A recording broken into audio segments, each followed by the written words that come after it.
distancing. As an industry, I will urge you, we can never get socially distant. We should all as an industry collectively call it safe distancing. An outcome of this is high-tech service is heading towards touchless service. In an ideal situation, the only hand that touches are yours. Low-touch service protocols will come into place. Again, I would prefer to call this contact light service and not touchless service. You would see digital keys. You would see check-in and check-out without any contact. You would see plexiglass partitions. You would see texting concierge, voice-enabled controls, digital menus, contactless payments, and so on. And I believe some of the other speakers are going to talk about this. This seismic shift also has ripples on some of the other aspects of the industry. The first one is food and beverage, where takeaway has become the new eating out, as home becomes the new epicenter of our lives. Home's ground has become the new ground. QSR is the quality, and will now stand for quality, safety, and reliability. The big fat Indian wedding has gone on a diet. Mice has gone on a coma, and there's accentuation of the ghost kitchen. We are no longer scared of ghosts. What are the actions that the industry needs to take? Redesign service, buffet etiquette, if at all buffets do exist. Platter to plate will cease to exist. Yet, we must maintain the integrity of our brands while planning these. Takeaways would require tamper-proof seals. There'll be new menus embedded with health, wellness, sustainability, a rise in plant-based organic, and of course, social distancing from junk food. Redefine space ratios. We'll have to reconfigure restaurants. The earlier National Building Code had said 5 feet for vertical drinking and 17 feet for a sit down. The new WHO guidelines says 27 feet, irrespective of what purpose it is there. Room service will find new ways to deliver, knock and drop, grab and go, and contactless ordering through QR codes, etc., will become a way of life. Last but not the least, I must emphasize that in the long term, what this is going to have a tremendous impact is on our buildings and how we redesign hotels. It was Churchill who said, "We shape buildings, thereafter buildings shape us." It is believed that in the Spanish flu, before the Spanish flu, buildings were all ornamental. It is post the Spanish flu that straight lines begin to appear. We need to create an environment that appears to all 5 senses, not just visionary. Design that can affect transmission-reducing pathogen transmissions through antimicrobial materials that can weaken or kill disease-causing organisms. Less porous, clean surfaces, less carpets, as these tend to be dust traps, bacteria-resistant materials, safe distancing, hygiene checks into the design have to be integrated, increase fresh air, antibacterial switches, paints, laminates, even fabric. Designs that render itself to cleanability. There's also a great talk of biophilic designs. I also just learned about this term recently. It's connecting guests with nature in a variety of ways to reduce stress, enhance creativity, improve well-being, and expedite health. My favorite subject has always been that of sleep, and I've said that the hotel industry sells sleep. We've done a lot of work on sleep, and sleep, being very closely connected with health, is going to gain a lot of grounds. I urge you all to not only, man does not sleep by bed alone. In addition to the 5 physical senses of sleep, I quote as an example, we looked at the biological factors, fatigue, food, etc. We looked at the positive neurotransmitters, be it melatonin, be it magnesium, B6. We put this into the food menu in our sleep laboratory, and we measured this against parameters of heart rate, breathing, rhythm, movement, snoring, and all of these. And some of these were absolutely great results, etc. With this, I believe, and I come to my conclusion, that what is the new service mantra? All about redefining our spaces and experience. Many years ago, you gave me a book called Setting the Table by Danny Meyer. I quote from him, "When we are born, we get 4 gifts: eye contact, smile, a hug, and some food. This is also the foundation of the hospitality industry. And 3 out of the 4 are still, my friends, very possible. We therefore need to create experiences that reduce anxiety and well-being to guests who want a sense of freedom with personal controls, will fear situations they can't control. My new definition of service would be seldom heard, seldom seen, never touched, always felt. You can't smile, but let your service bring a smile in the guest. I get confidence that touchless service can be as successful as high-touch service if we go back into our history and look at the Namaste. The Namaste had no physical contact. and yet the emotions that it evoked were second to none. That's all I had to say, Veer, and I hope I haven't overcrossed my time. Actually, no, Nakul, that was not only comprehensive, it was frankly quite brilliant. But I'm going to keep you for a longer time because I need to ask you a question. One of the many hats you wear on the ITC board is health. So tell us, I mean, realistically, how long do you think this pandemic is going to last? How long before a vaccine is discovered? How long before life returns to some semblance of normality? So I think that there are a couple of negative signs. One is that the migration of people from the metro cities to the rural areas is going to make sure that there is a spread of corona also in the villages, which is going to be difficult to control, and the testing kits, etc., are not going to be available. If you look at the doubling rate in India, it's not it doesn't look very good, and we must remember that it's all dependent on the denominator. So most people believe, and from many of the reports that I have read, India is going to peak in July and August, right? I also believe, although people claim that a vaccine would be found in 6, 12, 14 months, many people believe, and my doctors sort of tell me that it's not before 18 months that a vaccine can be found. Even after the vaccine is found, before we can sort of say that we are a COVID-free, to some extent, it would take another 6 months. So we are talking of 24 months. What then is our future? We have only one future. We can't wait for lockdowns to open and close and say that we're going to react after the lockdown opens, because that's purely political. We have to find ways that the situation, we live to coexist with this situation.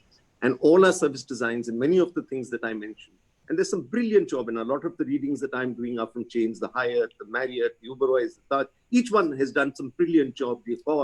I've seen some readings of the Lemon Tree, etc. Each one has done a brilliant job.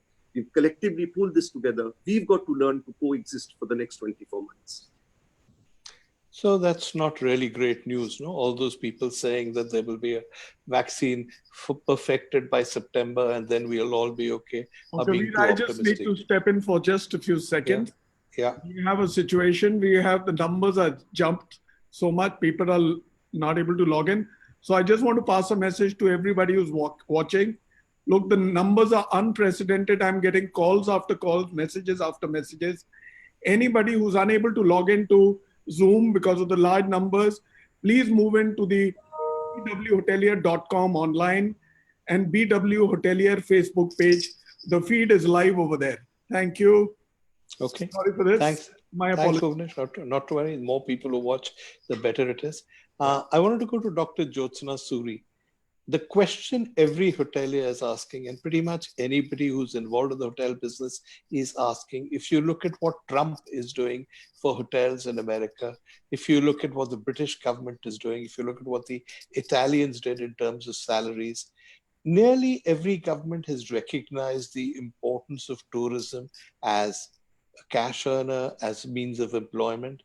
Why is it, though initially we were all optimistic, the Indian government has decided not to take much interest in tourism? Dr. Suri? Thank you, Veer. Really, I have no answer for that, Veer, because I cannot understand why this industry is being overlooked. It is going to be definitely the front runner for kickstarting the economy, because of the wide range that we cover, the whole spectrum that we cover, the ripple effect that goes down so deep, and more than that is the feel-good factor that travel and tourism brings. And we're all very dejected right now, very down in the dumps. And the feel-good factor that will come up with this is something that it's for all to see. And I really don't understand why the government has not been able to recognize it. We had some very simple requests. I won't even say that they were demands.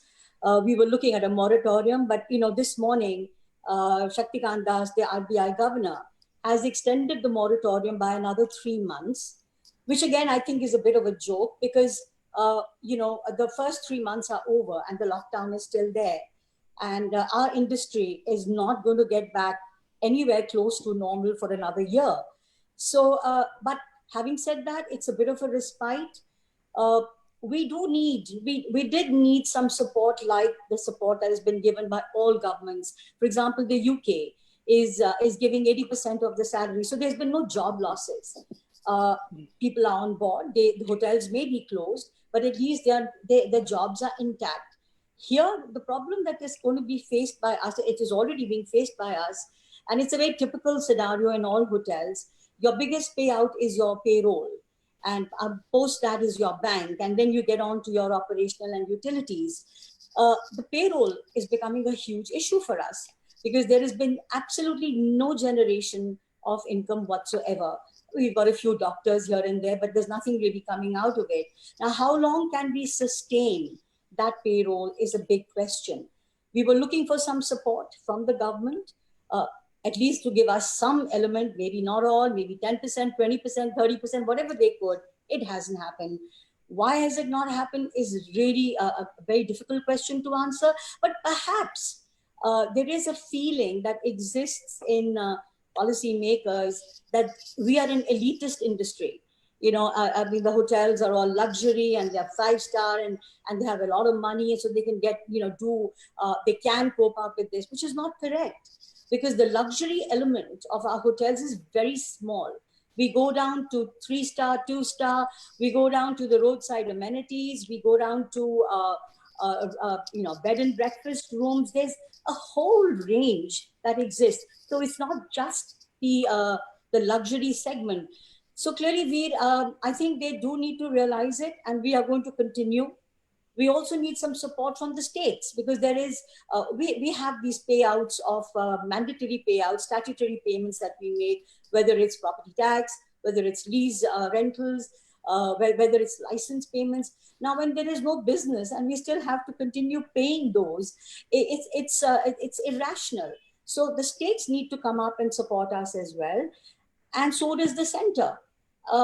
When is it going to happen is a big question mark, but we're not stopping. I think every single association has reached and knocked at every single door, and we will continue to do so, because this industry needs to survive.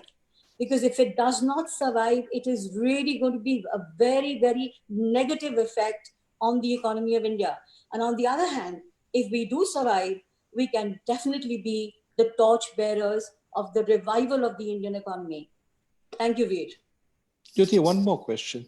Many people seem to confuse what you're asking for with what airlines are asking for. Airlines are asking for large cash bailouts. You are not asking for large cash bailouts. You're asking for specific things like waivers of taxes, certain charges at a particular time when you're empty. So that's an important distinction, that your demands are not massive, and that even if you are a luxury industry, the luxury goes to your guests, not to your room service boys, not to your housekeeping boys, and they are the ones who suffer in all this. Well, I mean, I don't see why they should connect us. So, aviation is part of travel and tourism. There is no doubt about that. But I think what we were asking for was not a cash bailout. Right. We never did. That's why it becomes even more difficult for us to comprehend that what we are asking for is not in any way denting the exchequer in any which way. It's only a support. So what is holding them back is a very, I can't comprehend it, but I feel that we continue to push and we will get it. Airlines are opening up on Monday. And by the way, what Nakul said, that it's not social distancing, and we should never use that word, because man is not antisocial. What we are talking about is physical distance, or safe distance, as he called it. Now, in the airline, there are going to be 3 seats, and it's going to be a full load. Yeah. So there's going to be, if it's a 200-seater, there are going to be 200 people. Why is it that the restaurants have to follow any such rules and regulations? Why do we have to have that distance, where if you can be sitting in an aircraft for 4 hours with a full load of 200 people, how does that make it any safer than you coming into a restaurant and being able to get service from a boy who's perhaps wearing a mask? And then the other thing comes up, that if there's a restaurant of 100-seater and we only got 50 people sitting there, and all of them are wearing masks, how are we going to do the service with them? Yeah. And it's all about, it's an industry where people serve people. We are people centric. Yeah. We cannot be robotic. So while I understand what Nakul is saying, that there is going to be a lot of that touchless element that is going to come in, but it's going to take away the very ethos of hospitality. We are people centric. We have to have that smile on our face. We have to be able to give a comfort to the customer who comes in. So it's a very tight walk that we have to do. Yeah. Having said that, we do have to abide to all hygiene standards. And all of us are doing it already. So we do need to keep that in mind. However, I think the government has to sort of loosen up all the do's and don'ts that they are talking about so that we can actually begin to get a little bit close to normal. Okay, let me take that to Mr. Kachru, who's been, as I said at the beginning, somebody who's seen the hotel industry pretty much from its infancy, has seen tourism ministers come and go. So why do you think you have received no help from the government at all? I'm trying to put a smile despite our industry losing almost 10 lakh crore rupees. You know, first of all, I want to thank you all, especially Bhunesh, for gathering us here together, because I think it's very important that we talk about it and more talk about it. We're all playing with statistics, but the fact is, do we really want to know whether government cares? I don't know if I'm politically correct in making a statement like this. We all would remember our Prime Minister in his Independence Day speech said tourism is one of the 5 pillars of our growth. That pillar is shaking today. And I think if something is not done, we are not only at ground zero, we'll go absolutely down. And let me tell you, if our industry, hospitality industry goes down, so many other industries would also go down, whether it's real estate, it's retail, all would be impacted. We want them to really bring some relief. Now, what is that relief? A colleague of mine the other day wrote an article and he said, you know, probably people feel in the powers that be that we are begging. We are really not begging. We want to grow the economy. And before we really grow the economy, we need some help. We need to survive. If we don't survive, how will we revive ourselves? We are struggling. And as Jyotsna ji just now said, you know, many of our owners don't really have money to pay bills. We are primarily a management and franchising company. I have just in our group, Radisson Hotel Group, over 300 owners to deal with. And believe me, we have a lot of problems. The only thing which we have got is, yes, lots of moral support. Everybody we talk to says, yes, your requests are genuine. And I must say, for our industry, all our associations have done a tremendous job. And I've never seen, I've been hanging around here for a very long time, I've never seen all the trade associations coming together in such a manner and with one objective, and that's please help us survive. Jyotsna ji again made a point that there's a myth that we are elite. 80%, over 80% are mid-market hotels and below. And look at the people who will lose their jobs. 42 million jobs are at stake. So government has to do something. And I think we are left with really no choice, but we need to cut costs and job losses would increase. And I think while that's the survival package, we also at the same time need to be, as Prime Minister has said, we need to be Atmanirbhar. And we have to learn to actually be Atmanirbhar and ensure that we keep our costs under control and move ahead and create different revenue streams to just survive. Thanks to you. Okay, thank you. Let me take this to Vikram Oberoi, who's been listening very patiently. Vikram, we've talked about Knuckles' vision of what the future will be like. We've talked about the government. We haven't talked enough about the human factor. Can we talk a bit about that? Sorry, I'm just going to unmute it. First of all, to Bhuvnesh and to you, thank you for this opportunity. It's a really difficult time for the industry, for our country, and for the whole economy. But most of all, I think what really pains me, and I'm sure pains all of us, is the tragedy we see happening in India. There's so many of us in India who work on daily wages, who need to earn an income to bring food on their table. And I've often asked myself the question, I said, if I was earned a daily income and I have children, I have twins who are 13, and I couldn't put food on the table for them, and they were hungry, they were unwell. Many people will unfortunately die, and Knuckle gave some figures on that as well. So the whole tragedy that is happening in our country on the impact on human life, and I'm not even talking about economics now or business, on human life is catastrophic. It's certainly, I think, probably something like this happened during the Depression, but certainly not after that.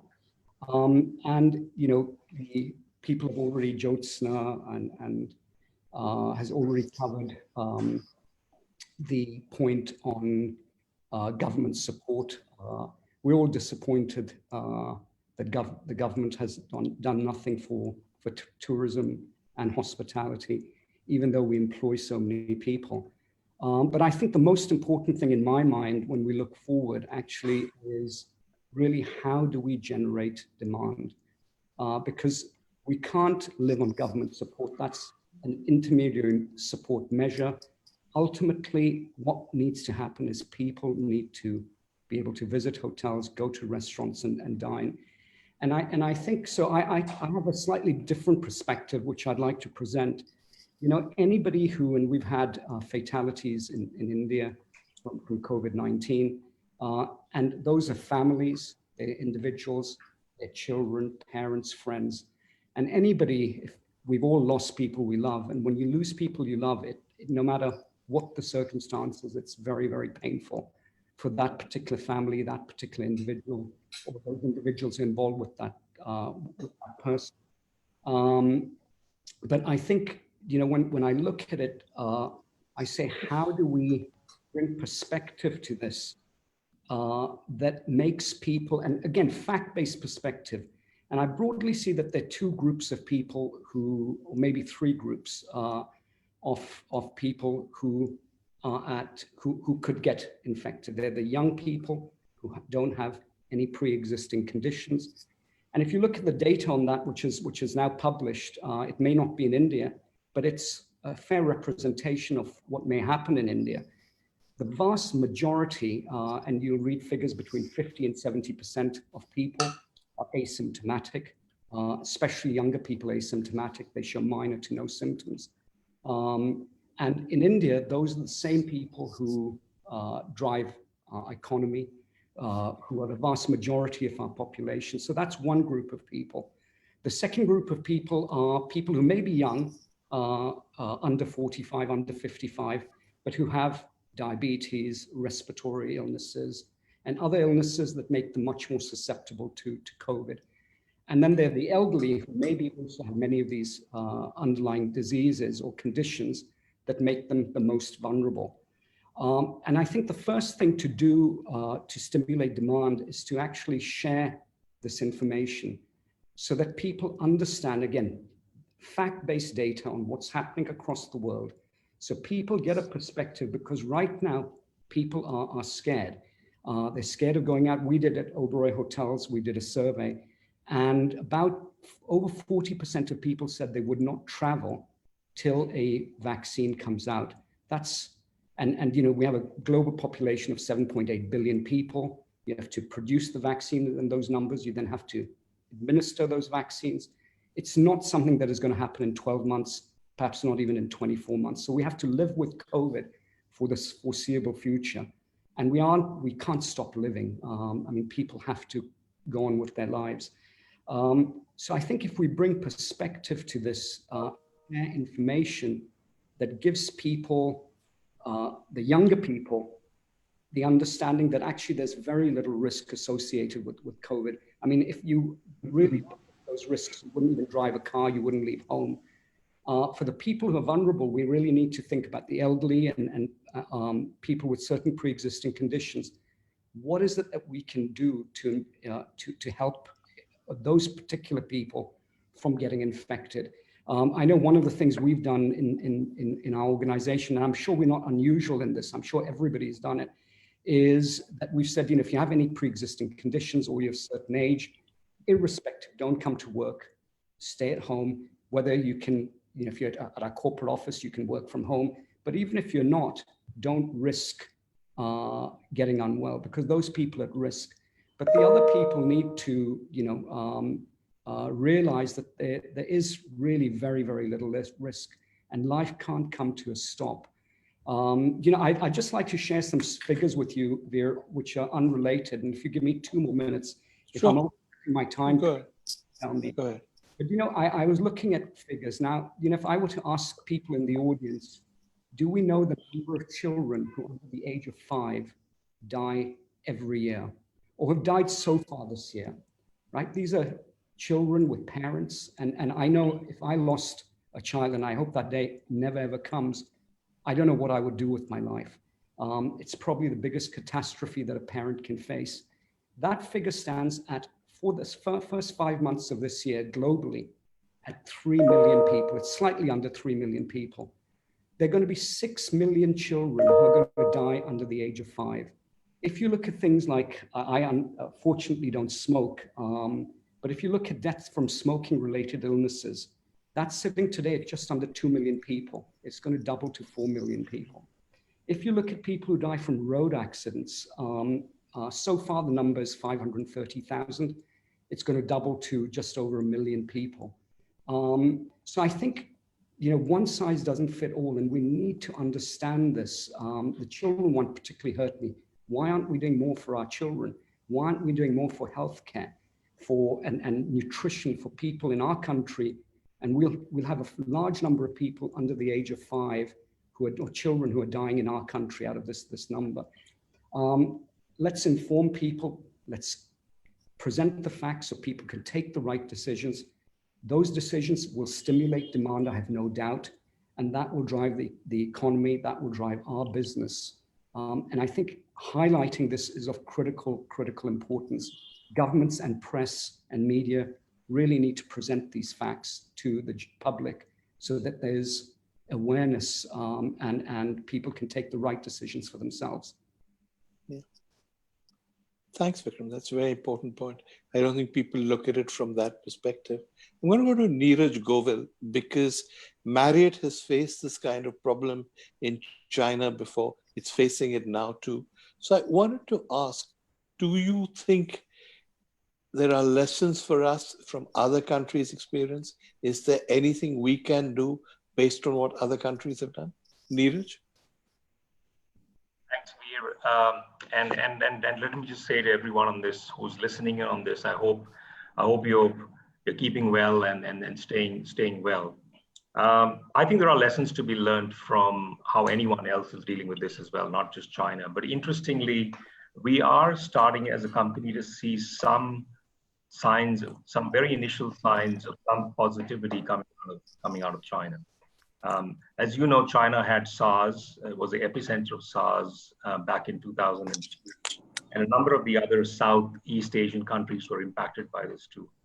And if you look back, what you realize is that as this happened in December and January of this year, the response from these countries to tackling the problem was at a much more advanced level than some of the other countries. So we've clearly seen that countries like South Korea, China, Japan responded very, very quickly to these and were able to contain the outbreak in fashion, I guess, than some of the other countries.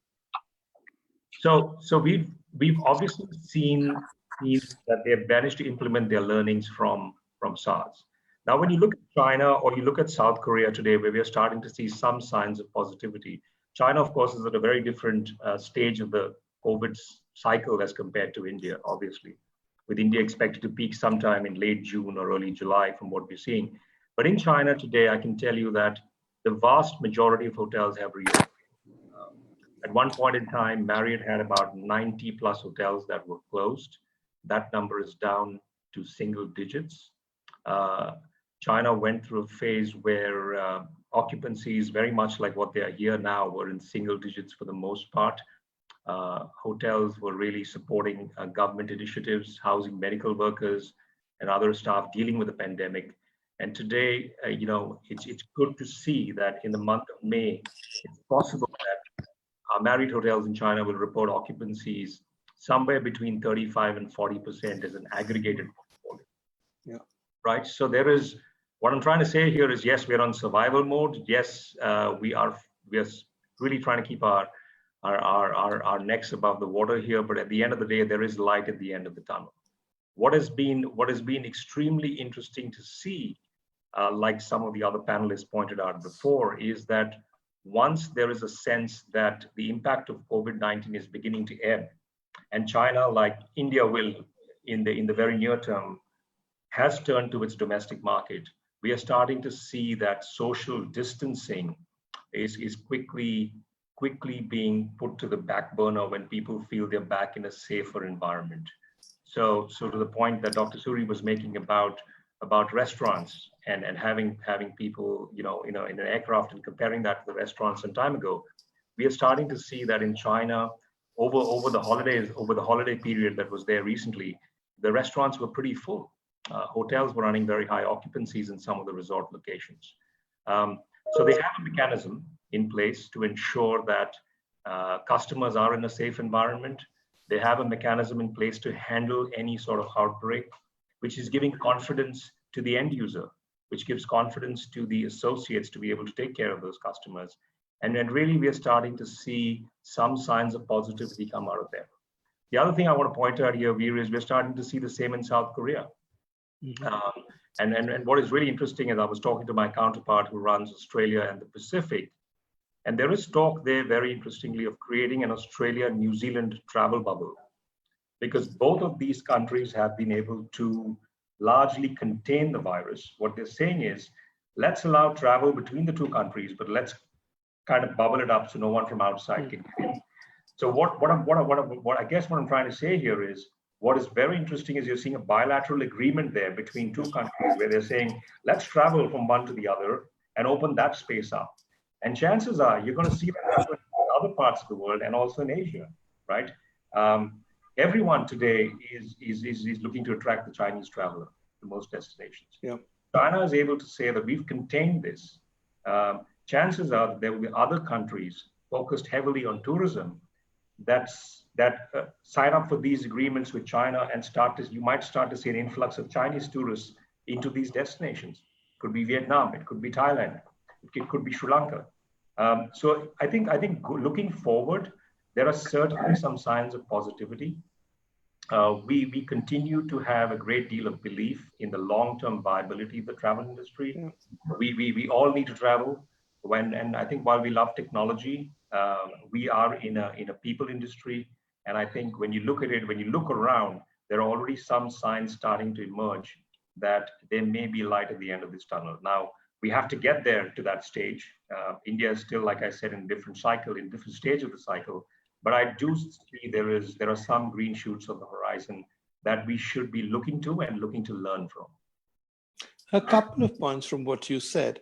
If, as Nakul says, this peaks in July, August, and after that things get better, there is a suggestion that we will get a vaccine perhaps a year or year and a half later. Will we get people then becoming more optimistic about going out? Will we have that? will we get what Vikram says, an increase in demand because we're not needlessly scaring people. We're putting younger people in the picture, giving them a truer perspective and thinking positively. Is that something that could happen? I certainly believe it could, Veer, and there is no reason for it not. At the end of the day, we believe that looking forward, I think the first sense we get is that everyone's going to pivot towards our domestic traveler. We sit on this huge base of business, and I think all of us on this panel can agree that a large proportion of our business comes from the domestic traveler. Yeah.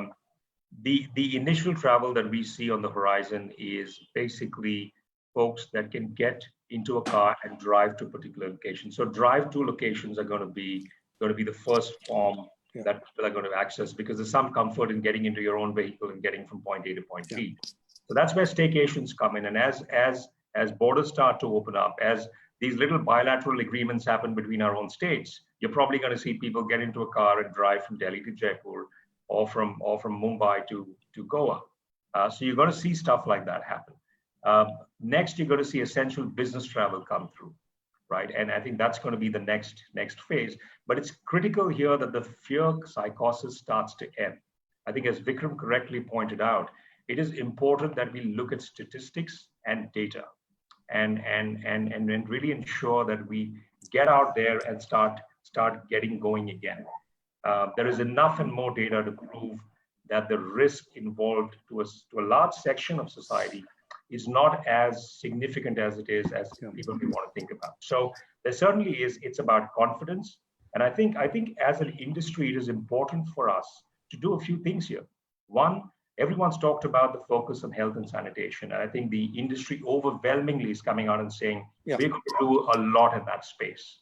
Two, we've got to make sure that we remove any impediments to travel that the customer may have today. So we've got to be more flexible with our contracts, with our bookings. We've got to remove that impediment in the eyes of the customer. If the customer is willing to get on a plane today and fly to one of our hotels, I think it's important to take away all the contractual stuff that goes with it. Because in the very near term, we're very confident it's going to be a lot of last minute pickup in a very short booking window, and we've got to gear up to deal with it. And I think number three, we've absolutely got to make sure that everybody understands that as an industry, we are going to do everything possible to adhere with the new normal. Now, that might mean right-sizing the business, repurposing the business. That might mean contactless experiences, a lot of AV. I was with a group of 100 folks today from the travel industry who talked to me and said, Neeraj, we'd like to get virtual site inspections done because we can't travel to your hotel, right? So we've got to gear up on that front for sure. But I think if we get these three things lined up, there is certainly a future that we should be looking forward to with optimism, in some sense and in some degree. Let me take this to Sanjay Sharma of Hyatt. Sanjay, there's a lot of optimism in what Neeraj has said, and both Neeraj and Vikram have made the point that we should be aware of the real facts, who's at danger from COVID, who's not. But he's also made another point which is slightly worrying, which is that China seems to have opened up again for business. Australia is open, New Zealand is open. Countries like Vietnam are doing quite well in the battle. South Korea is doing very well. If all of these markets open, where does it leave India? Why would people want to come to India if all of these markets are open? Thank you, Veer. And I wish the audience and the panelists very good health and well-being, and hope everybody is keeping safe. Now, when you listen to all the panelists, you listen to Nakul, you listen to Dr. Suri, you listen to KB. It's about what's going on, right? It's where we are, what our expectations were, and what the expectations of the industry were. Now, this soon is going to change, because once the lockdown opens, the expectations are going to be on us who are going to welcome customers, who want to open hotels. We need to answer three questions to ourselves. What are the expectations of our customers? What are the expectations of our associates? What are the expectations of our owners? Now, when we look at addressing these expectations, we will need to see how do we do it? Because all the components which we spoke about, we'll address that. I think we need to start looking at from a lens of care, purpose of care initially. We need to see how we instill confidence, and then we need to see how we build trust. Now, when India comes in here, we need to be very mindful that the numbers in India, if you only look at the domestic market, if we can instill confidence, build trust, and actually care for those customers, and most of the data today, all the surveys also show that our fellow countrymen would not go overseas in a hurry, but they would go somewhere. Yeah. And as Neeraj alluded to, there are very healthy signs from staycation perspective, and we are experiencing the same at Hyatt. And with our position, our unique position in terms of size, scale, and footprint, I think we have had some great results in these markets, what Neeraj alluded to. But I think from us as operators, we need to see what we can provide, how we leverage data, how we monitor data, and how we listen to our customers, how we are grounded in listening, not only to our customers, but how do we also take care of our associates and the interests of our owners, whether it is from a efficiency perspective, whether it is from the cost perspective. So we need to be listening from all aspects, because now the expectations are from us and we cannot fail. That's the learning which we got when we heard Dr. Suri or Nakul or KB and the other panelists. We are now at a stage where we know what the expectations are, and now we need to really deliver, not only to the customers, but to the other parties as well. We need to see how we are flexible as operators, domestic and international chains, where we can provide flexible offers, where we can be flexible in our contracts, as Neeraj said, and how we can actually provide experiences in our hotels when a customer comes in the new normal. We need to see how we need to rethink our experience, whether it is check-in. We need to actually rethink our experience from a telephone call of that booking to a checkout and until the airport or to the car. We need to redefine, we need to rethink all those experiences and see how we can make every engagement very experiential, with a smile, with the new norm. So that would be very, very important for us to do. We are in it together. We actually can combine all our forces and say, okay, let's say a destination in India is safe. Why can't we all promote that destination? Because all of us are present there. So we need to look at things which we have not thought before, and we need to think it together, because we all are in it together, and we need to, really get the better of it together. We need to win this war together from every aspect. That's what I would think. Thanks, Sanjay. That's really well put. Patu Keswani, I wanted. Sorry, yeah. Hi, Patu. I wanted to talk a bit about two things that everyone has talked about here. One is Sanjay just referred to the owners and the actual owners of the properties. The other is this business of demand.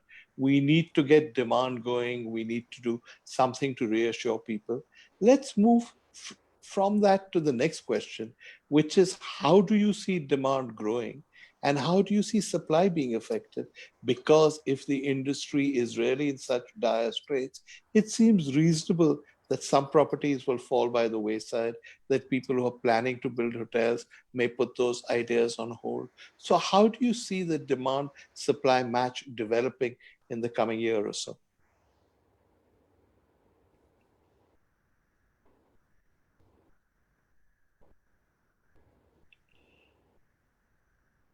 Unmute yourself, Patu. Unmute yourself. Yeah.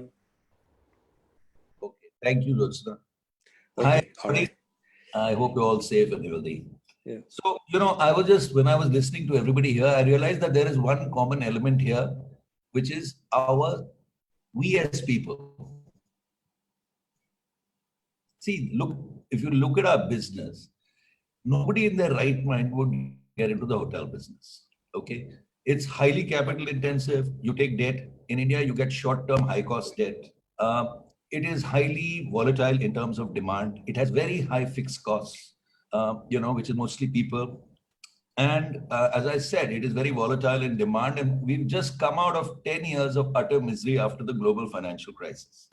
And then you get hit again like this. So the only answer, I think, is either we are all mad or we are really passionate about our business. And I think it's a combination of the two. So I just wanted to share this insight when I was listening to everybody. Now, talking very, very quickly, you see, I don't think we as hoteliers can depend on the government to help us. It's not like the US, where a friend of mine who owns a hotel called me yesterday and said 85% of the salaries was paid by the government. The Indian government is known to do too little, too late.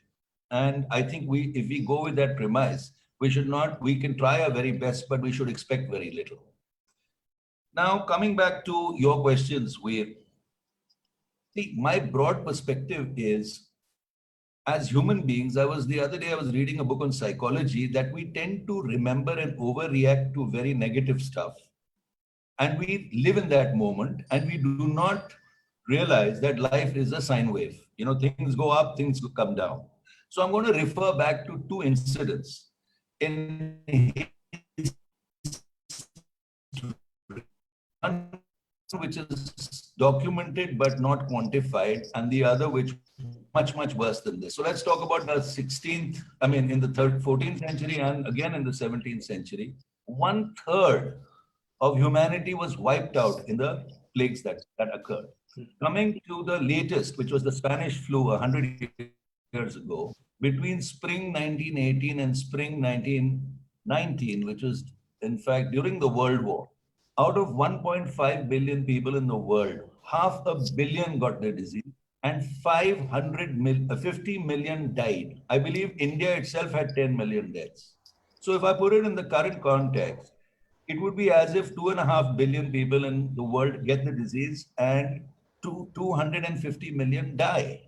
So it's a question of scale and how we react. My personal view is that we have reacted to it because of the instant communication systems that we have.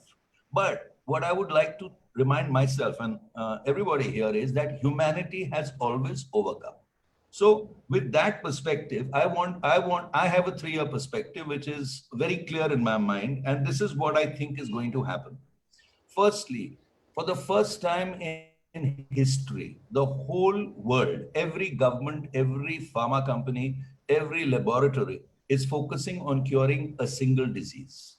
So one can expect with technology, with the kind of technology and knowledge that we have, that there will be a cure, and that's therapeutic, and a vaccine within the next 2.5 years. Okay, so what we've got to ask ourselves is short term, which is the next 1 year, mid-term, which is the second year, and I expect, and I'm very confident, a very positive 3rd year onwards. So the short term, what I see happen is the following. If you look at this disease today, it's a wave. So, we are all scared about mortality. So what are people scared of? If there are 1,000 people who are in the population, they will all get the disease with infectiousness. 800 will be asymptomatic. I think Vikram spoke about that. They will be the young people. 200 will go to hospital, 100 will go to ICU, 50 will go to the ventilator, and 40 will die. 4% death rate. But that's an incorrect death rate because of the 1,000 that who have got it. There are 10,000 others who are in the forward wave who've gotten infected, but we don't know. So firstly, mortality is low, but unfortunately, people think it's very high. So what I think will happen is, till there is a cure, which is likely to happen in the next anywhere 6 to 12 months, because of this fear of death, there will be no travel or marginal travel. That's my perspective. So there will be utter demand destruction, at least till the end of this calendar year.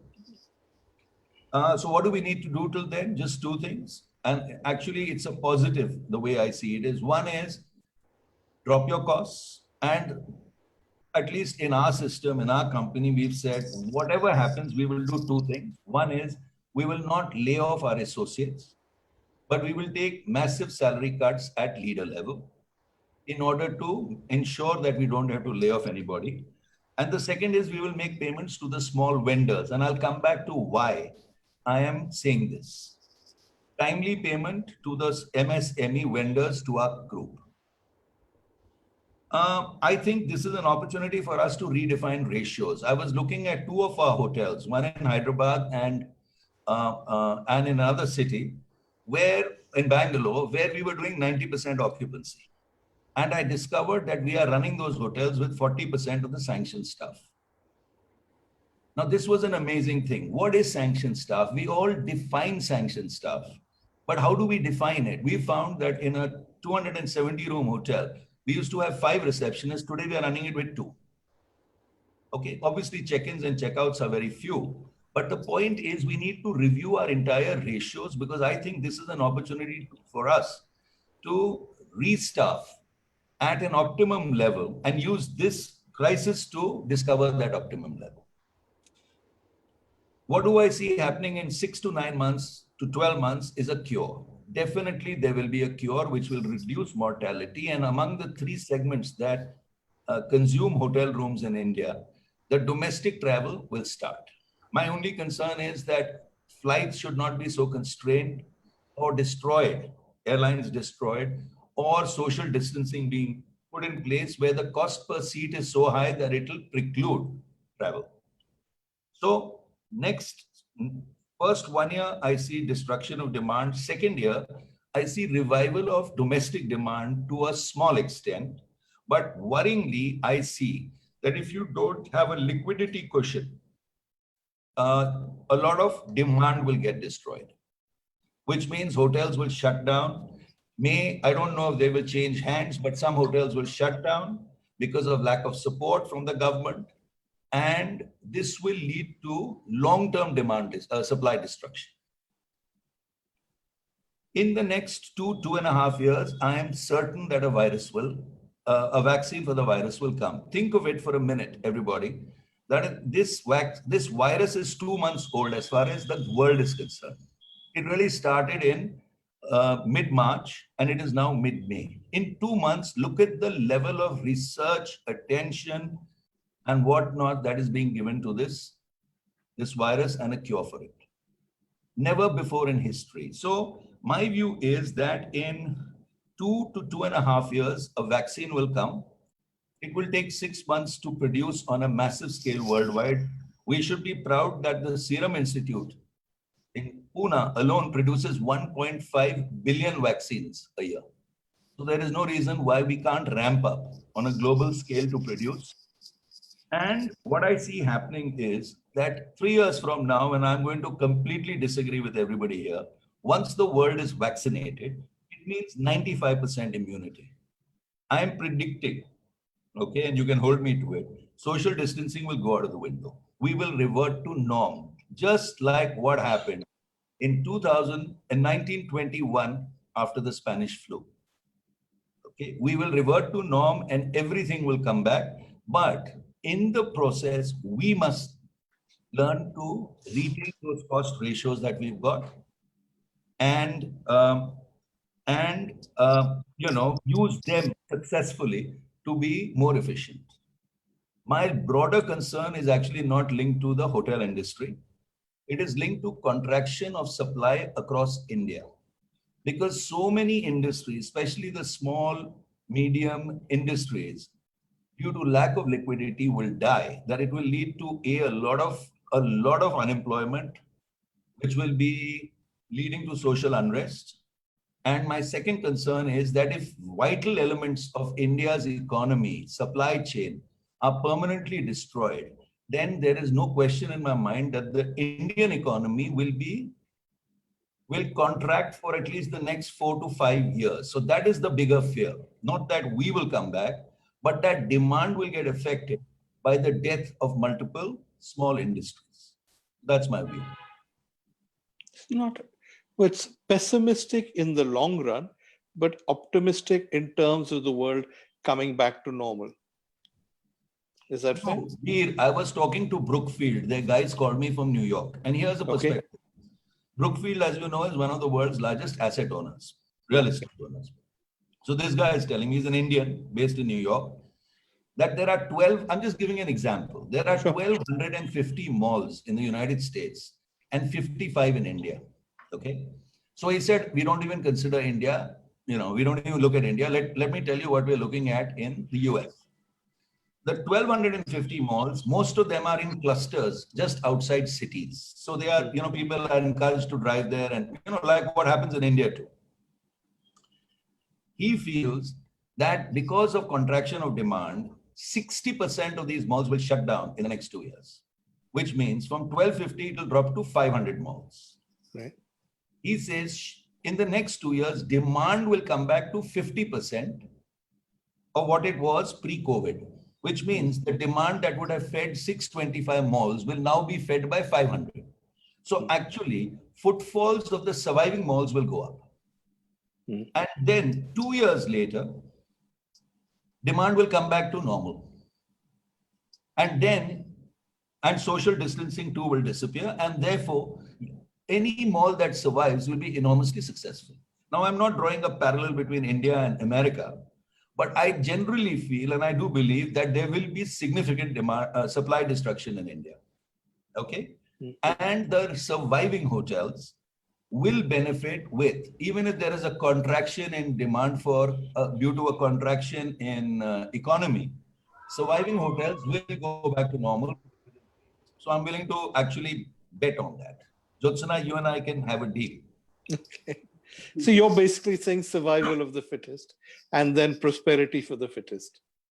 Yeah, but I wish that, you see, it's not fair to people who have had a view and been completely, caught flat-footed by this black swan.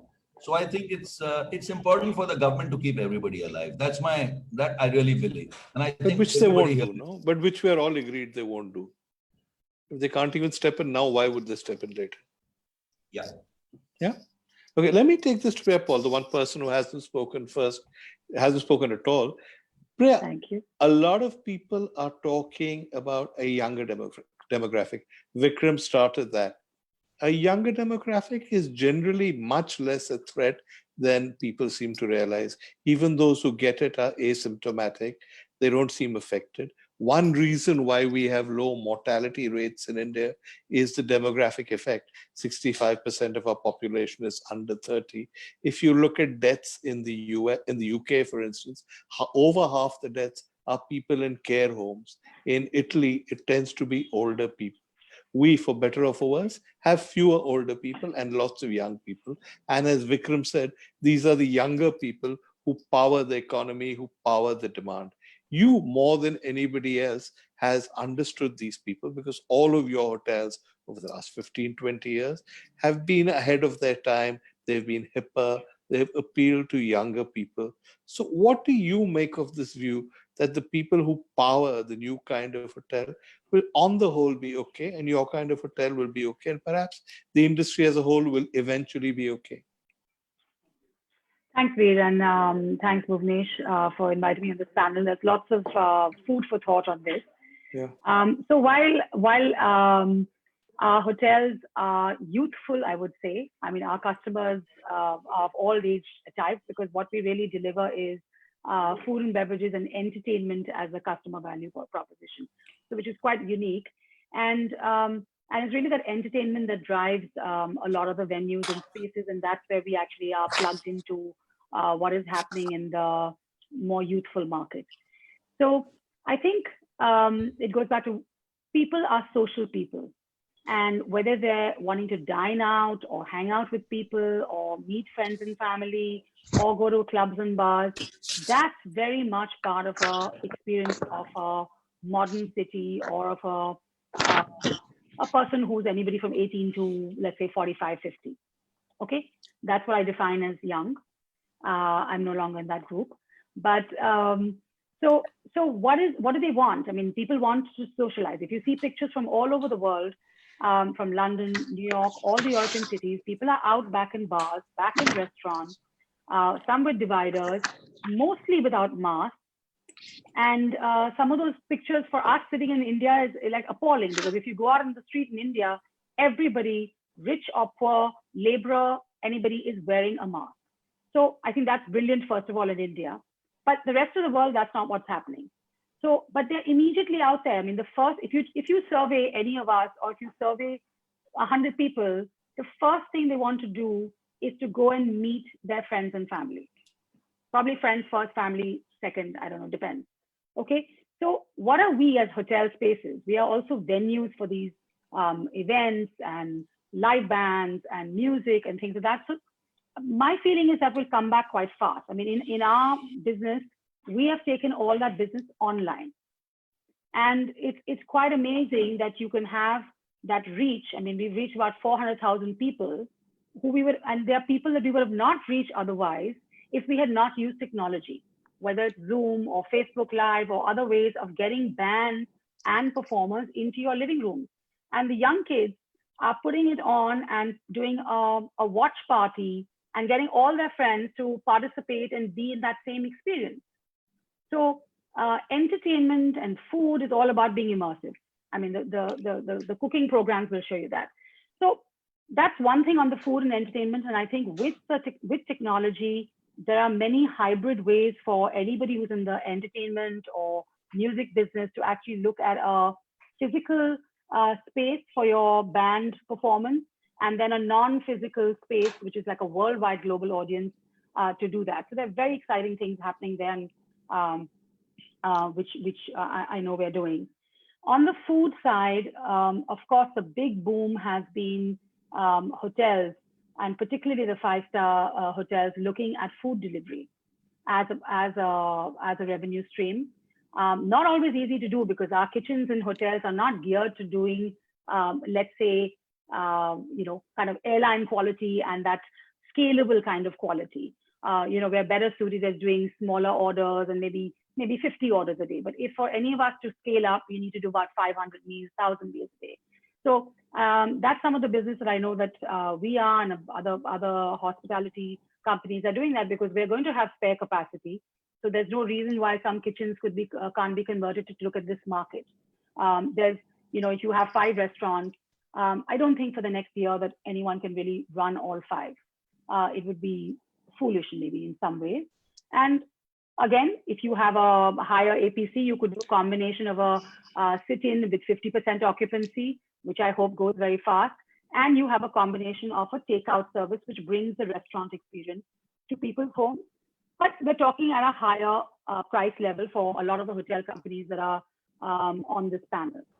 I think in terms of looking forward, it's also when entertainment is not allowed and banquet business is going to be curtailed to maybe 50 people, or I don't know exactly what the numbers will be. How do you then take your restaurant and hotel experience into people's homes in a more intimate manner? So is it that we do more 20 people dinners and 40 people dinners, and the chef goes in there and your bartenders, and you take your whole bar experience in there? So, but again, you have to look at the price points, how much of value is it going to give, because the cost of really doing some of those things is can be just not effective, cost effective for any of us. The other trend, and Nakul talked about it, and somebody else did also, is really about health, wellness, and sustainability, not just in the travel process, but actually in the food part of it. So where is our food coming from? Where is our meat coming in from? Where are the chickens coming from? People are concerned about that. And that's going to be the next level of, there are many organic and other producers in the country, but how do they bring that to scale so that they can supply to hotels in scale, hotels and restaurants? There are many people, but they don't have enough of scale. So if I want to do an entire hotel that only has organic food, but it's a 200-room hotel with banqueting, I have not been able to find people to fulfill that need. It's just not enough. I've just done one restaurant, and that's a good experiment. The trend then is more veganism, vegetarian food. People looking at, of course, the hygiene and safety is always going to be there. And, then when we get back into business, how do we then marry? If it's a 2 to 3 year time period before demand comes back, and of course, with all the constraints that we may have at different levels of how many numbers we can do in a buffet, can we have a buffet ever in a breakfast situation? Yeah. If you have a 200-room hotel, how do you service all those people in a quick manner Because if you're going to try and serve each person with that slow thing, the breakfast is going to last for 4 hours. So, or are you doing a different hybrid model of delivering food, you know, in a little kind of bags to people's individual rooms? So there are lots of I think, ways that we will need to respond to all these scenarios that will come up. I mean, is it going to take 1 year to get back to normal, or is it going to take 2 years? I think in many of our hotels, we've already seen travel already happening. We're dealing with the way the hygiene SOPs, sanitation, how we're delivering food, how we're dealing with kind of a seamless and contactless experience, not just in the check-in and check-out, but also in the food and beverage side. So we've already experimented, I think, over the past 2 months, many of us, and I think pretty much ready to go live. I guess from next week when we get the go ahead, and I know all our teams are waiting to do that. But I think it's a really evolving situation as far as food and beverages go. But my fundamental kind of view is that people are social.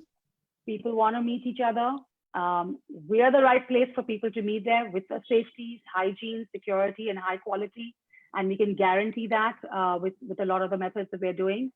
And I think people will be back very soon. Really? Okay. Let me take the sustainability thing to Nakul. Priya's made a good point about sustainability and the need to source it and all of that. But in a way, it sort of links back to what you've been doing, Nakul, over the last decade. Sustainability has been pretty much your key word. So you think, in a sense, you were on the right track?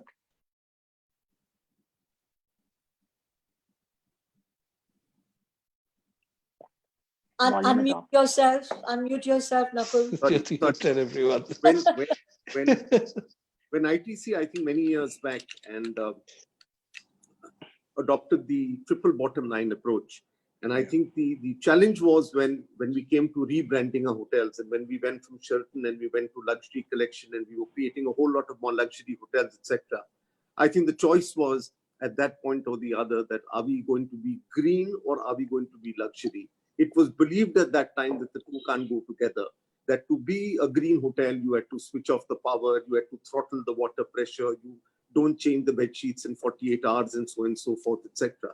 I think that's where it really occurred to us, and we said that no, we don't have a choice of and/or, and we will do both together. We will be sustainable and we will be luxury, and therefore we began with ITC Gardenia, where we said that how can we make this the world's second platinum-rated hotel, and yet it got possibly every accolade for being a great hotel, etc., hotel of the year, and so on and so forth, etc. And that's where the thought of responsible luxury sort of came forward, and then we took it to all our hotels. I certainly believe that it's a way forward, and we could have been ahead of our times, but the current times show that people are more and more, and people have had time to reflect. People have spent more time on the electronic media or social media, and are more educated on this. And I believe that, and more than anything else, I think that people have begun to realize, and I think COVID has taught us that nature doesn't recognize the artificial borders that human beings set around their countries, right? It doesn't recognize these borders, and anything can be global, right? And so is sustainability. The impact of one country can be an impact on the other. So these are going to be global movements, etc. And I'm glad Priya raised the point. We are seeing a similar thing in sustainability, in food, farm to fork. We've done some work, and you're aware of some of the work we've done on local love, on reducing the footprint of purchase, on our Choose Wisely program, on fish that are overfished, and so on and so forth. Nakul, I'm going to ask everyone a last question. So let me start with you. There seems to be a consensus on this panel that the hotel industry is in for a rough ride for a year or maybe 2 years. After that, that's where the divergence is. Once those rough 2 years are over, will the nature of hotels have changed forever with social distancing and obsession with hygiene, no touching, etc.? Or will it be back to life as normal? Where do you stand? No, I think it will be back to normal. I think that it will be a change word, and some of the points that I covered earlier, you would have to carry with you a passport or a validation to say that you have been vaccinated, and so forth, etc. So some of the really, if you look at the 2 period BC, which is, to use your term, before Corona, BC and AC, right? I think some of the things that will carry on, which are even now during the Corona period, but of course, a lot of them will die. I take Priya's point that we are socially wired, socialization will come back, etc. But I think that an important point that Patu made was that, regrettably, the supply will be disrupted, right? And demand will come back, right? There will be new opportunities. India has got lots of great opportunities. If you look at what India can offer in terms of the changing world order, Ayurveda, medical tourism, yoga, some of the great things that we have, etc. And this is what the world is going to look at. Buddhist tourism. I mean, we have 4 out of the 5 Buddhist monuments in this country, less than 1% of Buddhicity.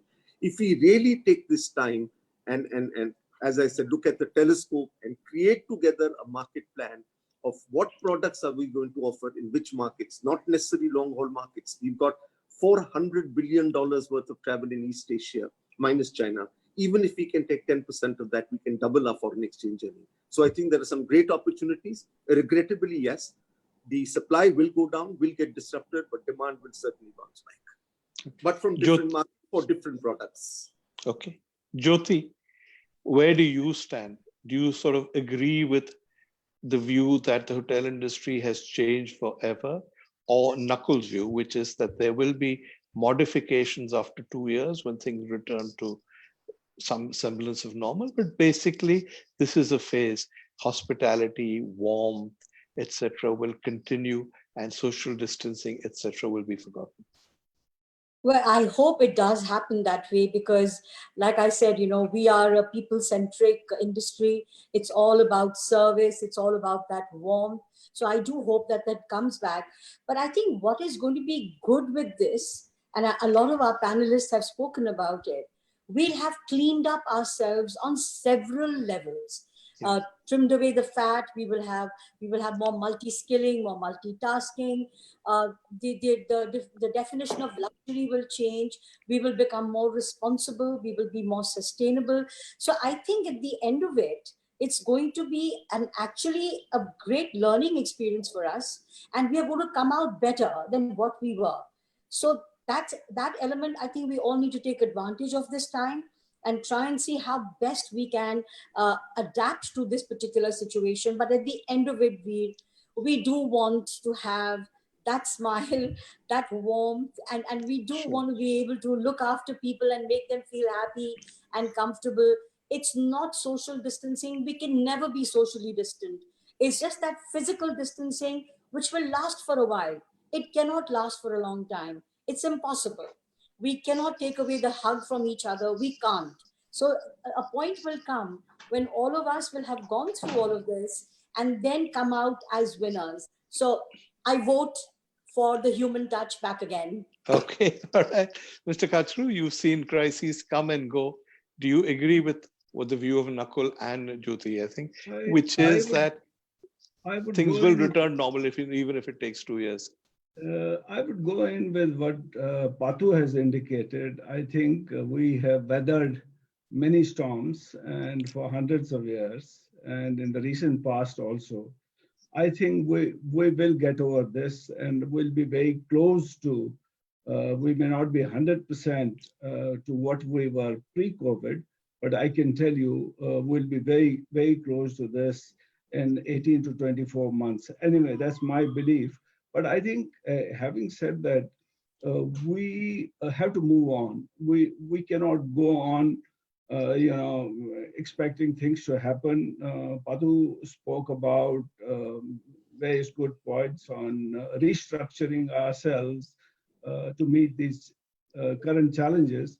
But I think we have to look for new possibilities. And one of the key possibilities I would certainly want to talk about is domestic tourism. Sure. I think that's the next big thing, as Nakul also said to start with, and almost all panelists agreed that there is a huge, huge market, both at center and states. They have to take it seriously because contours of domestic tourism are slightly different and they need to be examined in a proper manner.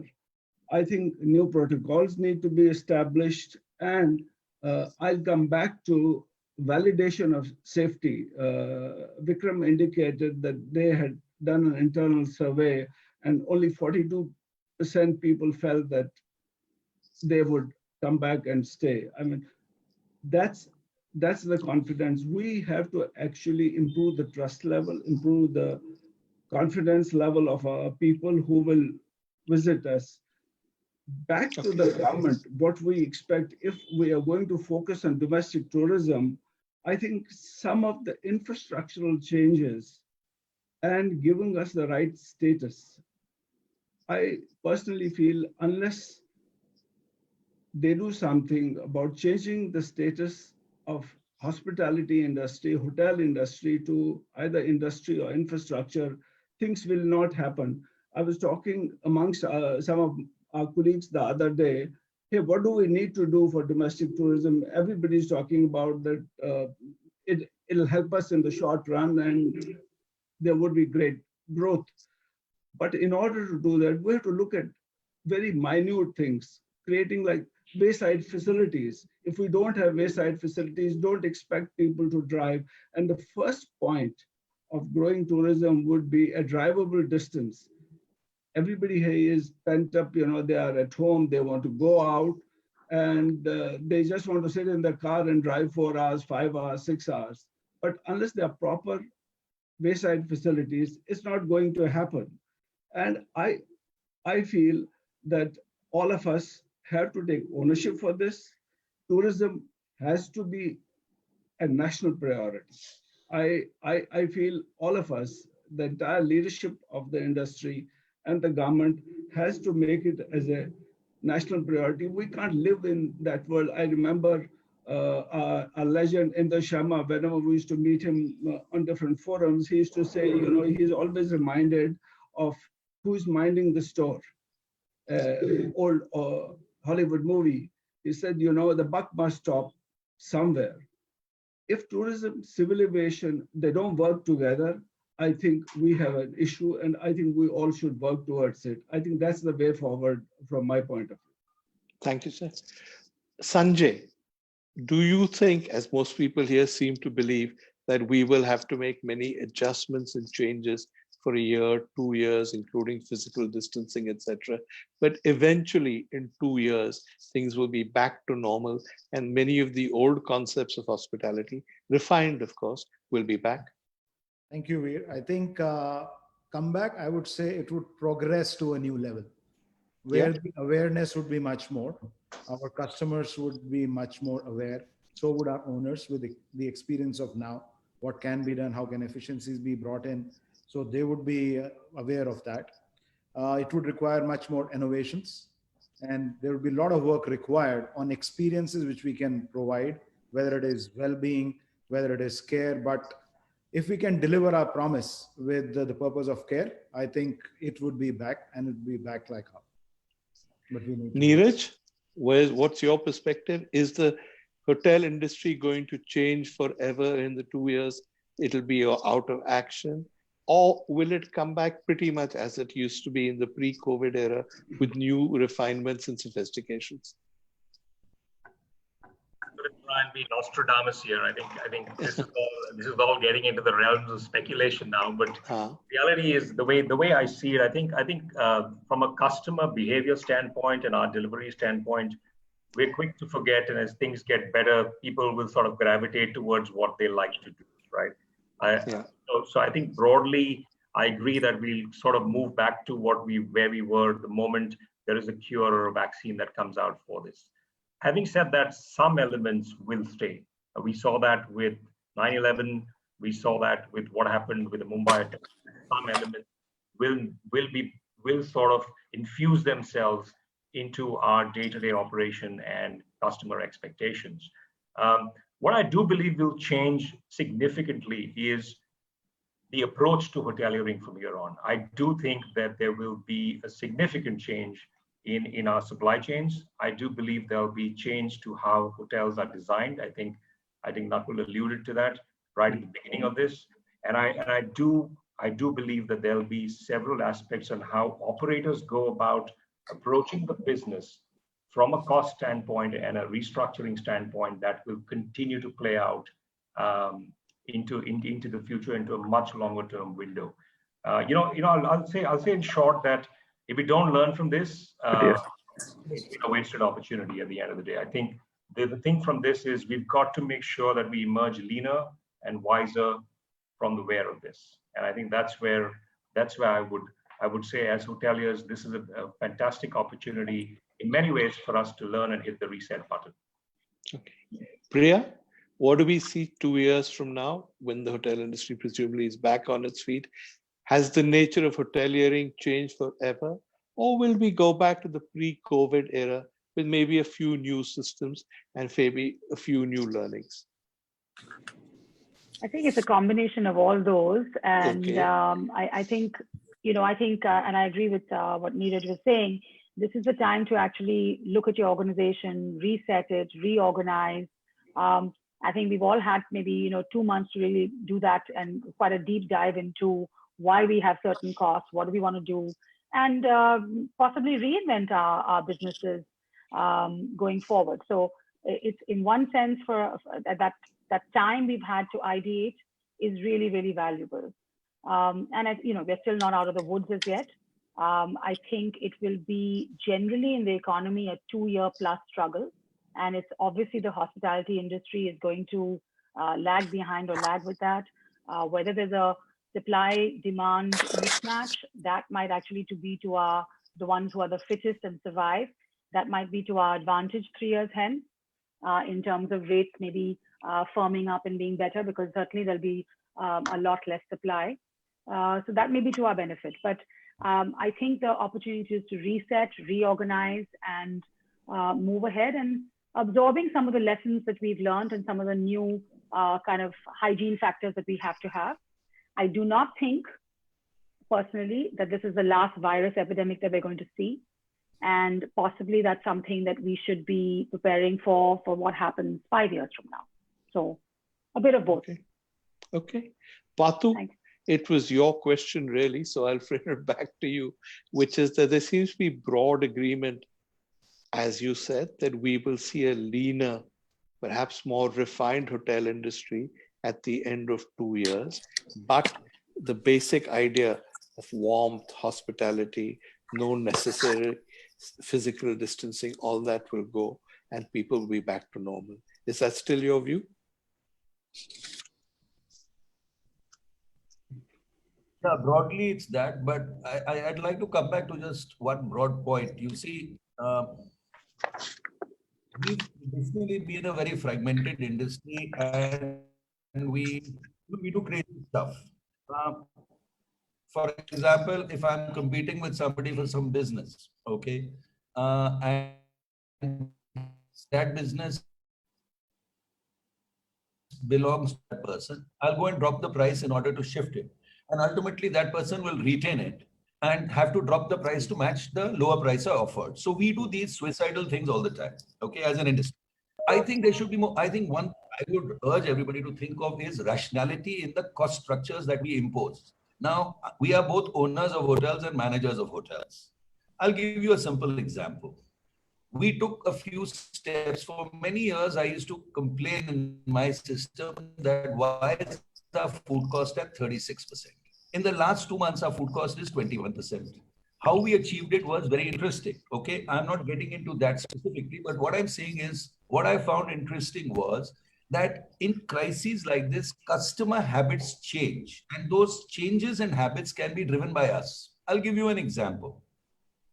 Why can't we make smaller buffets? Buffets will come back. I can guarantee you, whether it's 2 years or 3 years. Why do we have to have 200 items in a buffet? Why can't we, as all branded hotels in India, offer a wholesome buffet but not go crazy on the variety? See, once we start things like that, it becomes a vicious cycle. So buffet is one. Second example, a very interesting example. Our customers, today our air conditioning is on at 26 degrees centigrade. Normally it was at 20. Okay. customers come, they say, why is it so warm? So we, of course, very glibly say, and it is true actually, that it is recommended by the government. In some state governments, they've said, if you have air conditioning, it should be at a minimum temperature of 26. As a standard, why don't we offer 22 degrees? I mean, the savings are so enormous for owners, whether it's a management company or actually an owning company. These learnings we must not remove, is my bigger point. Things will come back to normal. Even in Spanish flu, people wore masks, social distancing, all that disappeared in 3 years. So let's take these learnings and not reimpose those costs on our system for the mutual benefit of the whole hotel industry. So that's my broad perspective. Besides, of course, I agree with what the others have said. Okay. So we have a broad consensus. Let me go to Vikram Oberoi. Vikram, you've heard what everyone has said, and I won't ask you the same question I've asked them all. Rather, I'll ask you to do something else. Tell me how you feel about the future. You're the inheritor, the next generation, the guy who's going to be the leading hotelier in India. How do you see the future of the hotel industry, of which you are the leader?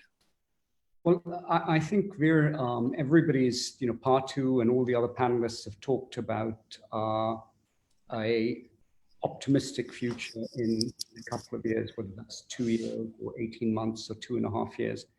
And I would support that point of view as well. I just think there are 2 points that I'd like to make, or 3 points. The first one is, if we do things for a certain amount of time, it becomes habitual. And although I don't believe social distancing or safe distancing will be one of those, because I think as human beings, it's something that we'll find difficult to accept unless there's a pressing requirement. So I agree that safe distancing, once there's an effective treatment for COVID, will go away. But I think talking, the technology, I think technology will, in the next couple of months or next 18 months to 2 years, play a very important part in our business. And I think that's something that will continue. I also feel that when we are in a situation of difficulty and stress, we're much more likely to not be confined by boundaries. And therefore, I think we will be more innovative. And I think hopefully innovation may be something that will also continue. And that could be in the way we look at service. It could be multi-skilling. It could be with design of hotels. But I think that there will be a greater level of innovation as well. So really 2 things, technology and innovation. I think we will still like to be close to each other. And just sorry, go on. I just add is, I really struggle with the fact that it needs to be one or the other. When it comes to, how do we make our guests and our colleagues feel special, even if we're wearing a face mask or a face shield and you can't see the person's smile? And I think, again, we need to innovate and I'm sure we've already done it, that, so that we are as welcoming as hotels that we were before COVID, and that hasn't changed. We're just doing it from a slight distance, and we look a little bit different in terms of what we're wearing. But we have to still make guests feel that they're coming to a special place. It's something that they're comfortable with, that they're made to feel welcome and cared for deeply. And now I'd say cared for more deeply, more than ever before. Not only when it comes to safety and hygiene, that's, I think that's a bare necessity and we all need to do that, but also going beyond that. Thank you, Vikram. That really sums it up beautifully. Thank you, all of you. Before I hand it back to Bhuvanesh, a couple of things I'd wanted to talk about, which we didn't. One was relationships between managing companies and owners in difficult times. The other was domestic tourism, with Mr. Kachru alluded to. And the big one, the future of hotel restaurants in the era of space distancing or physical distancing or whatever you want to call it. Perhaps we'll get you all back and do another one. Thank you so much. I think I've learned more about that. Sorry, what? There are going to be 1 or 2 questions. Rakhi Lalwani is itching to ask a question. I think we should take one from her and one from Mr. Vivek Nair, who's holding on. All right, sure. Yeah. Thank you. Thanks, Hi, Rakhi. Can Bhuvnesh. you Whatever switch on you your couldn't video? ask Puneet, you can ask us. We'll tell you. Yeah. Where are you, Rakhi? Thanks, Bhuvnesh. And what a fantastic... Can you bring on your image? Sorry, there's no bandwidth. So I'm just going to use my microphone. So I want to congratulate this power-packed panel. It was fantastic. My the question... ones who are unaware, Rakhi heads the PR and corporate communications for Taj with Mr. Chatwal. Thanks. So my question is that, do you feel that the Indian hospitality industry will lose its differentiator and competitive advantage because of all this low-touch business that we have to get into? Because our biggest advantage was the human touch and the warmth that we're all known for. Do you think this will be a deterrent of sorts? And the second one was to Veer. Did we reach a consensus in terms of when will the industry get back to pre-COVID levels? Okay, I'll get Jyoti to answer the first part of your question. I'll answer the second one very quickly. I think the consensus here is that there will be a vaccine within a year or 12 months. There's some dispute about how long it'll take for that vaccine to reach everybody and how long it'll take for immunity to spread throughout society. The outside limit appears to be 2 years. Jyoti, answer to her question. All this, will we lose our distinguishing factor, the warmth of Indian hospitality? Well, in the first place, I think international travel is going to take a very long time to happen. We are going to be focusing on domestic tourism, and therefore the international travel that we are looking for, where we may have a lack of an advantage, is going to take a very long time. Ultimately, we will get back that smile. That's what we're all hoping for. And we are hoping that at the end of 2 years or a year and a half, we will get back to the Indian traditional hospitality. But there's something about the Indian hospitality which goes beyond that. There is an innate hospitality that exists in all of us, and that cannot be taken away. So I don't see us losing on any of that going forward. That's great to hear. I think it's going to be a balance between, health and warmth, and I really hope we retain both. Yeah, we will. Thank you. Okay, Mr. Nair. Yes, for some reason I can't see the video, but can you hear me? Yes, we can. We can see not only that, we can see you also. We can see half of your face. So, go ahead. Let me adjust this accordingly. Oh, there you are. Okay. Well, nobody mentioned about the relief we got from the RBI governor today. Is extended by 3 more months the moratorium on term loans, which all of us were scared that that would not be done and that we had to meet the RBI governor, etc. So that's good news.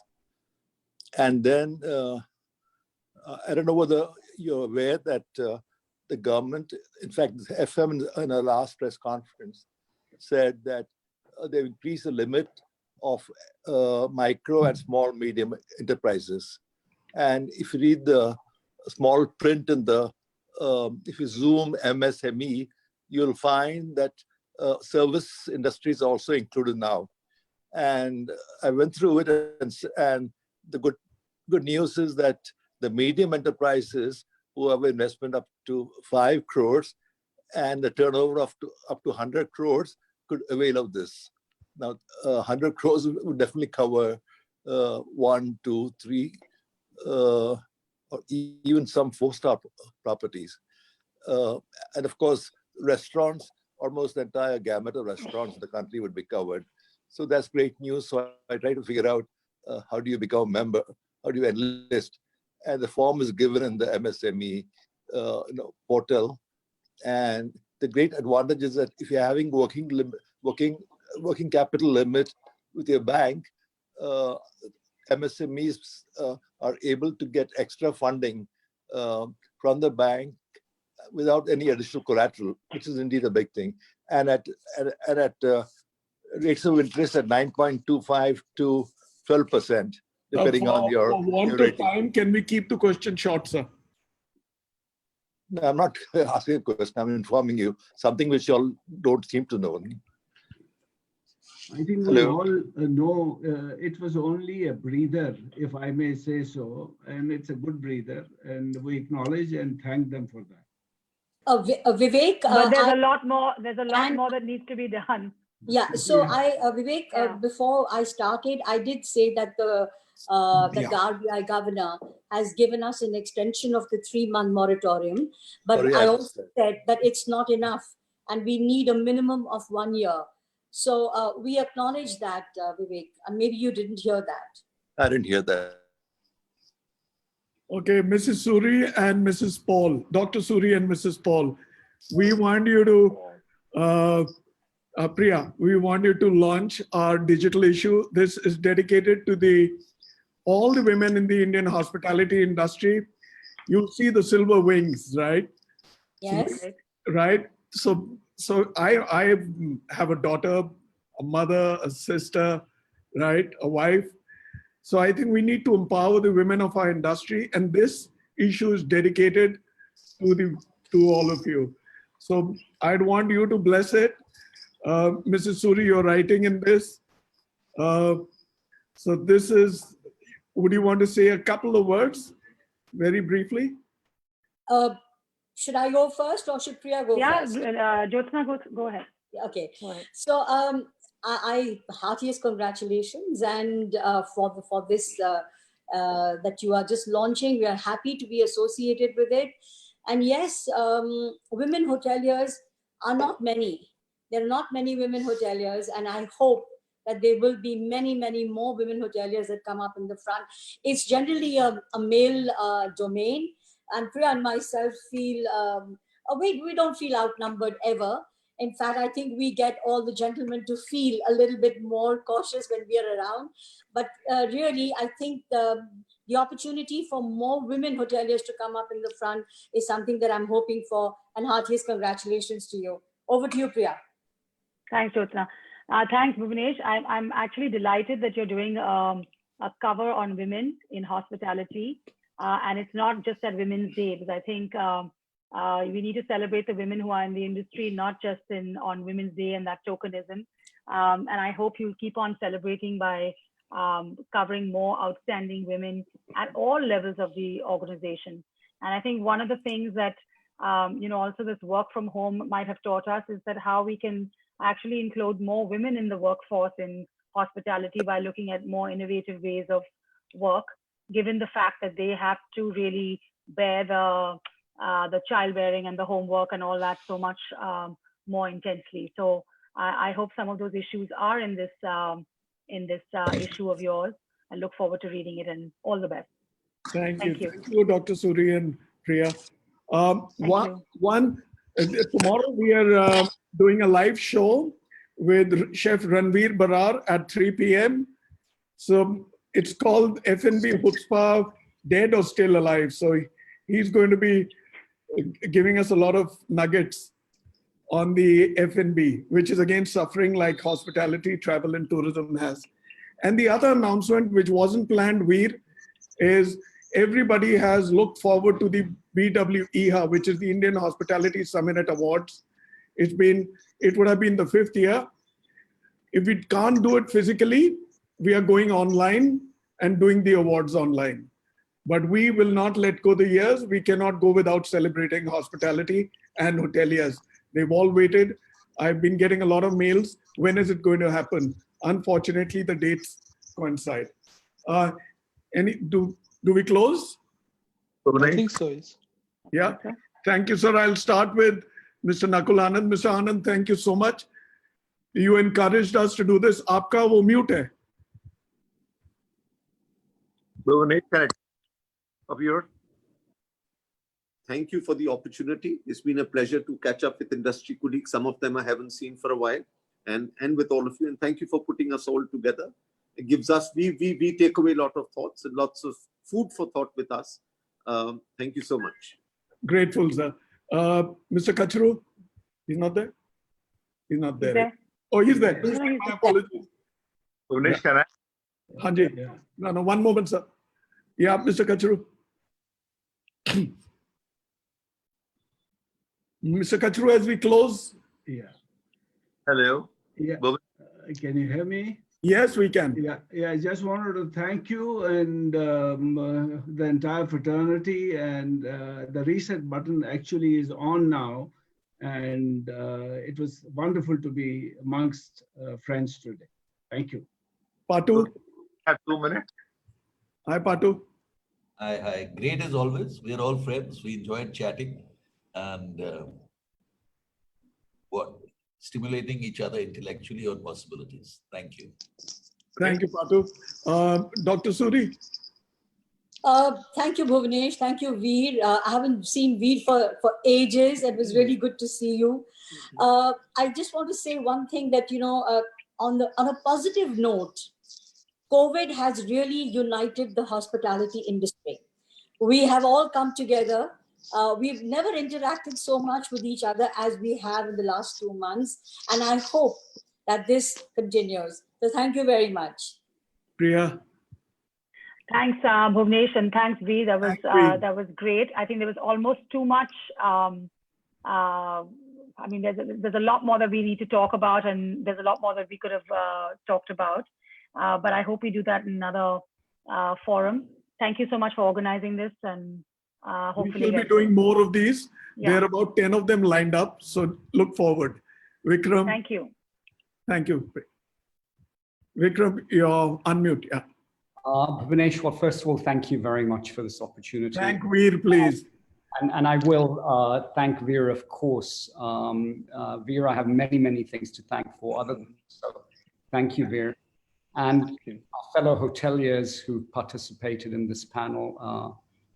And last of all, I believe, I don't have what the final numbers of people who saw this discussion, but I thank them. Let me tell you, we've had close to 15,000 viewerships between online, 15,000 viewerships between online, Facebook, and Zoom limits us. So Zoom. So I'm going to share the screenshots with you. So that's the kind of reach that we've had. Well, I think that also speaks for our industry. People in our business are really passionate about what we do. We're passionate about our guests, and we're passionate about our colleagues in our business. Bhuvnesh? Yeah. Sanjay, I'm going to come to Neeraj in the end. Thank you, Veer. Thank you, Bhuvnesh. I think it was great to be in this panel and exchange thoughts. And we really hope to reunite together with our customers soon.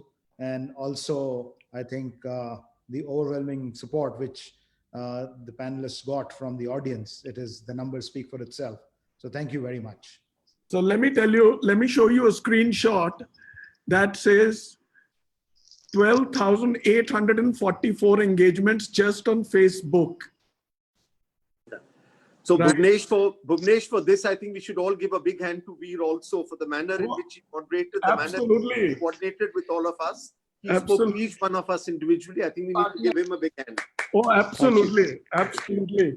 So let me tell you, online as extra, Facebook, about an hour ago was 12,844. Neeraj, coming to you. And again, thank you for a wonderful discussion. Veer, I think you did a fabulous job as always moderating this. It was great to chat with everyone. I personally enjoyed every minute of it. And I hope the audience found it to be beneficial and fruitful as well. But thank you, everyone. It's been great seeing so many of you on the screen here. I know we are little pocket stamps on a device, but it's wonderful to see each and every one of you. Thank you and stay well, and hope to see you all in person very, very soon. So here is this one for you, Veer. Yeah. We started together in 2002. We were on the board of Hindustan Times, right? And then the leadership team.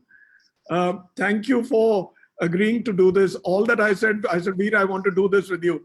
He said, sure, when? Tell me the date and time. I said, you give me the date. He says, you decide. I have the dates, I have the time. And I'm happy we did it. And I'm sure we are going to do it every few months, maybe twice a year, maybe once a year. But we're going to do it because the web has a far bigger reach than being physically present. Yeah. Thank you again. Any words, Thank last you. words, please? Thank you. Thank Thank you. you. Thank you. Thank Thanks you, so much. everyone. Stay, Thank stay you. well. Thank you. Stay safe. Stay safe, stay Stay well, safe. and namaste. Stay Thank healthy. you, everybody. Bye. Yeah. Thank you. Thank Bye. you. Bye, Veer. Bye. Bye. Bye, Jyoti. Nice to see you again. Thank you, Bye. Sanjay. Bye, Thank you, everybody. Priya. Thank you, Mr. Katru. Bye. Thank you, Vikram. Suri. So much.